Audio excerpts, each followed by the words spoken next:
oniado for memo akwaba edoba amankwa TV so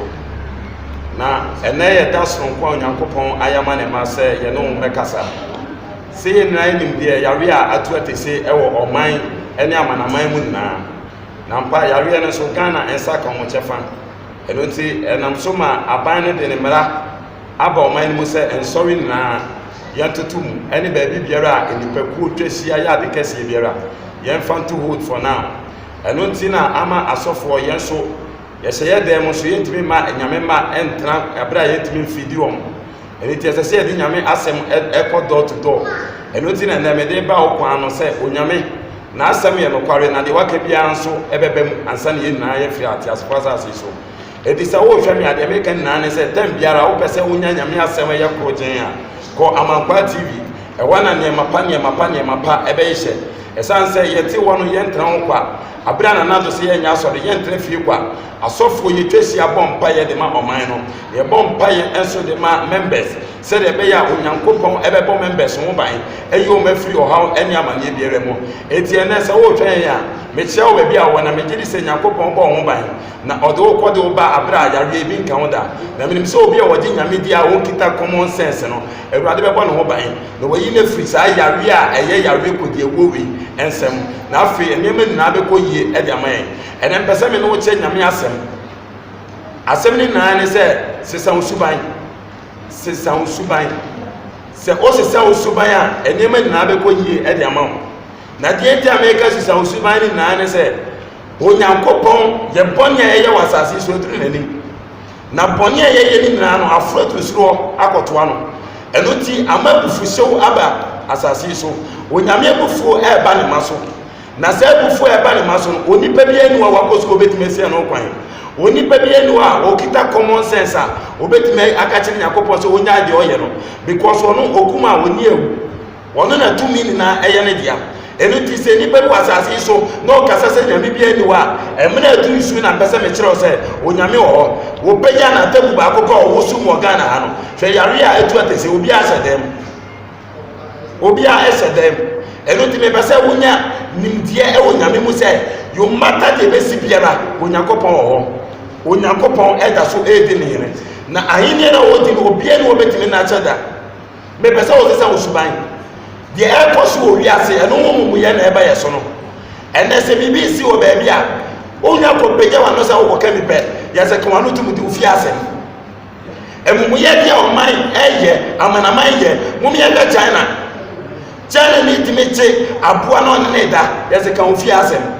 China ni timi ni obi trumu koso yese du fi asem woti abua wonwa no win life du fi asem ti se ye di fi asem ama yare no efri obi fie abeto we fie na me kan okura de akiro se coronavirus aba ye pa no aduro no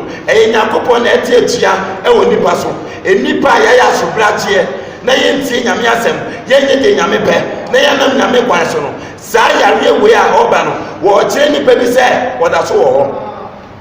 woda so ti ase na mpese ma hu se ade bia nyame ye biara wonam ne pe so na wona enti nyame di ni de won benya botre na nyame ba chi o ma fi sa nyama boni ni nremu na yare aba ebie ni we be ka obi da yare we ebi ni we be ka nyame ba da na wakati Israel for setie Israel ni ba bia ni wo be kwa wo so aye de sika be Canada na no so me ka kiro say yare a efren coronavirus so bia wo ti nyame di no sum nyame no ye de etene no yare e bi ma wo kwa no da na me ka kiro say ye nyame asem e be kiro de enti me ka kiro say nyame e bufu sew e na e ba o amanaman so no fa me ko Revelation chapter 6 verse 2 Yohana di se itinsia imu mienu no na mefa afri de dikai eye baako of ko osenso anu edikai ose na me hunu adwama no ko se otenso anu edikai no ano na mete se ote asefo oto so ba nan se bra na me hunu ina hwe oponko fitaa bi ni na de otene so no ekura tabia na wo ma no abotire na ofri adia na odi nkunim na wakodi nkunim tie de me ka kiro ni na ne se wo se o so de ponko bi aba do oteso no ase atade fita ne nyema de me ka kiro na ne se sata mo ba na Yesu oyogu ama na oba Obana obrasiemu obedi ni pankwa. Obetutu yare wase. But abra wa beka na asemato no watre nipa de ese nipa ye ni nyamesom pa ese nipa som no afi woko na tiedie atire na eba ni biem eno de all man said your ban first ni biem nie kan so anu etoso mienu nie dwade ase no ten so anu etoso mienu no ano wote anu anu ote asefo otoso mienu ne sebra afi ote asefo otoso mienu ne sebra na oponko foforo kokko bi fredi afi oponko foforo a oye kokko na de kokko bi agina o se ade ani abre first de no oba na efita oba ne so ogama oba ne kokko oba ne futuom oba so be saje ni padwen oba so be di ni pankwa oba so be obema omati onyame ase no metumi asom nyame yie na die afi ponko a odi etire no oye red na de bia red gina wa dangerous so for come me na o ma de otene so na won de se o meyi asomdwe fra asase so afi ponko road ndio otene so no a wo kinu no wo man do me o man authority o man power se o meyi asomdwe efra asase so na what you say edi yare abai ebeyi asomdwe e de Africa na so enega na yenya asomdwe ti yakasa ti asofo yakasa ti nyame asomdwe yenya kakra ti obi ti mi Africa na esu ade 3 years no abeka se nyame bia ni ho edi bibia ye bia the common sense na ye over common sense efa yare samra over common sense efa drumra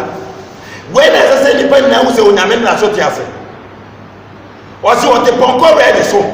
na wa ma de wote ne so to me so meyi asomdwe efra asase so ene ya le bai obi a ma se dem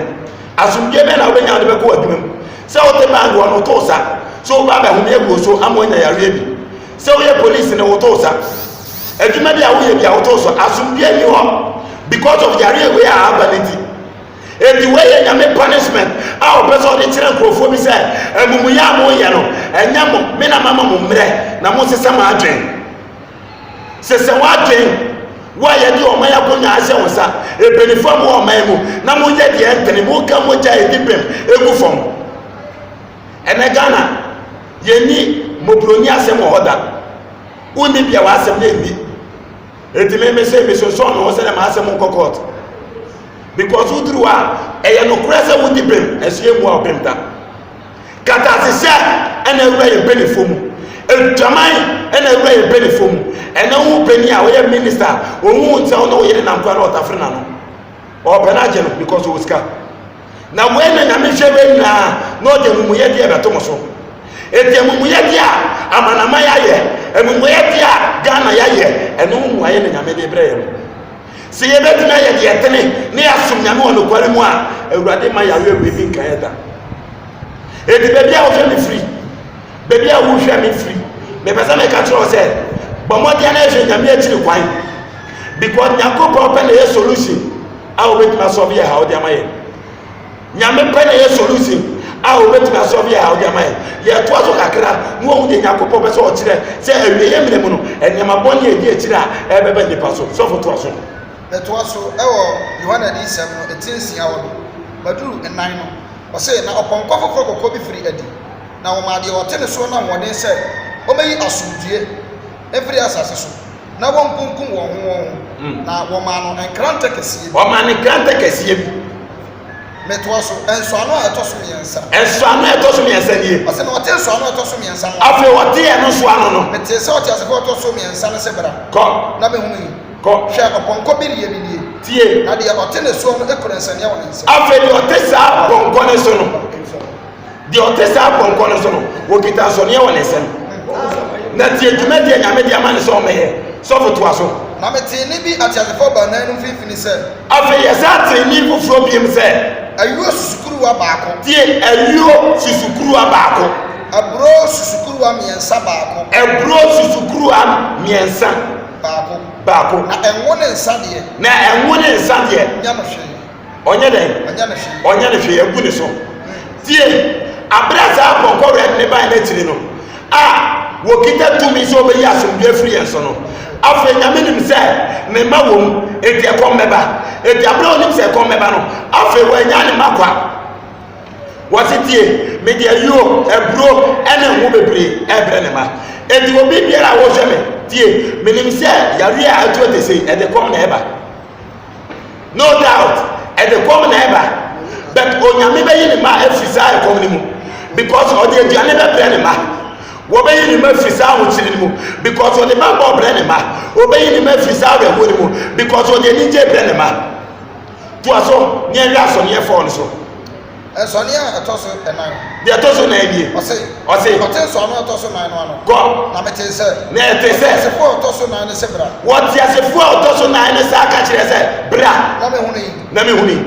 na hwe oponko sunsun bi ni wo bonko sunsun bi ni na de otene so ni di afre de otene so no ye frene den wo wuo asama ndi na chi asama ndi ye den edi na chi edi yare a be ye frene wo yare tie eyo wo yare because abonko ni di owuo na asama ndi ye den edi na chi edi sa yare we onyame bu fusi ba o man so na so be say man na just imagine the period of time we di ku China for hwemre kuma bia we di ku China for hwe de esi wo Italy hwe de esi wo amana man so because that bonko de we owuo bafo ni di owuo obeto ase o man so na beba le sen ana urade be ja ne ma ama sa bonko ye fere owuo abeti ase Ghana for so because of Ghana you see ayesua de ani yim say ya de sua na du akirete no ya de say nyame bia ni ho betie me ka no kwa kire say Ghana enye ministers le bo Ghana ho ban enye president le bo Ghana ho ban enye soldiers le bo Ghana ho ban eye urade honhom le bo Ghana ho ban it is opo urade na di hin no Ghana etu wa wotu wa nyame ni ho no jai do ke ka no because nyame ni enim no obaji afia ho yehiem urade baji afia ho yehiem emwa ba mu se na yese menko asori emwa ba mu se na yese menko adwuma mu wo de hyedam na sufre nyame na nyame betie bebi a wo biara me se bompaye fama oman no bompaye e fama oman no na oman no Bible say ye hwe oman ne yatim no eyi edi nkane etitem bia na oman we tamakoma so se ya ko wo mo China ya ho ne Dubai ne wo mo Ghana na ye me so me dia bi etimi ya so for Ghana idea tem biara ye be kenya me adwen nya bompaye esu hawa e ba Ghana so eti asofo ma mutiri mu nyamo de se yesi ma mo kwasore wo se dem ma fe warriors na mo bompaye ma Ghana na mo bo Ghana e baye ma Ghana be diye na Ghana be koso fa me kwa Isaiah na me kire ne ma ketu bi wo na fe ye hu se onyankopon no owo mre pa de ma Ghana odi fa Isaiah no ma no ko eti aduonu na ye mu ba ko ekro no o se hwe Erade be say asase amana dampan Erade be say asase mana dampan na wadane ani abutu afi obedane ani abutu na wabo esofo apete na wabo asofo apete na aya o man se osofo na aya o man se asofo enetie yare abaya so no ye betoto ba ha ama obi abeka say Erade o be wuso obi abompa ye o monya asofo because of how na about so no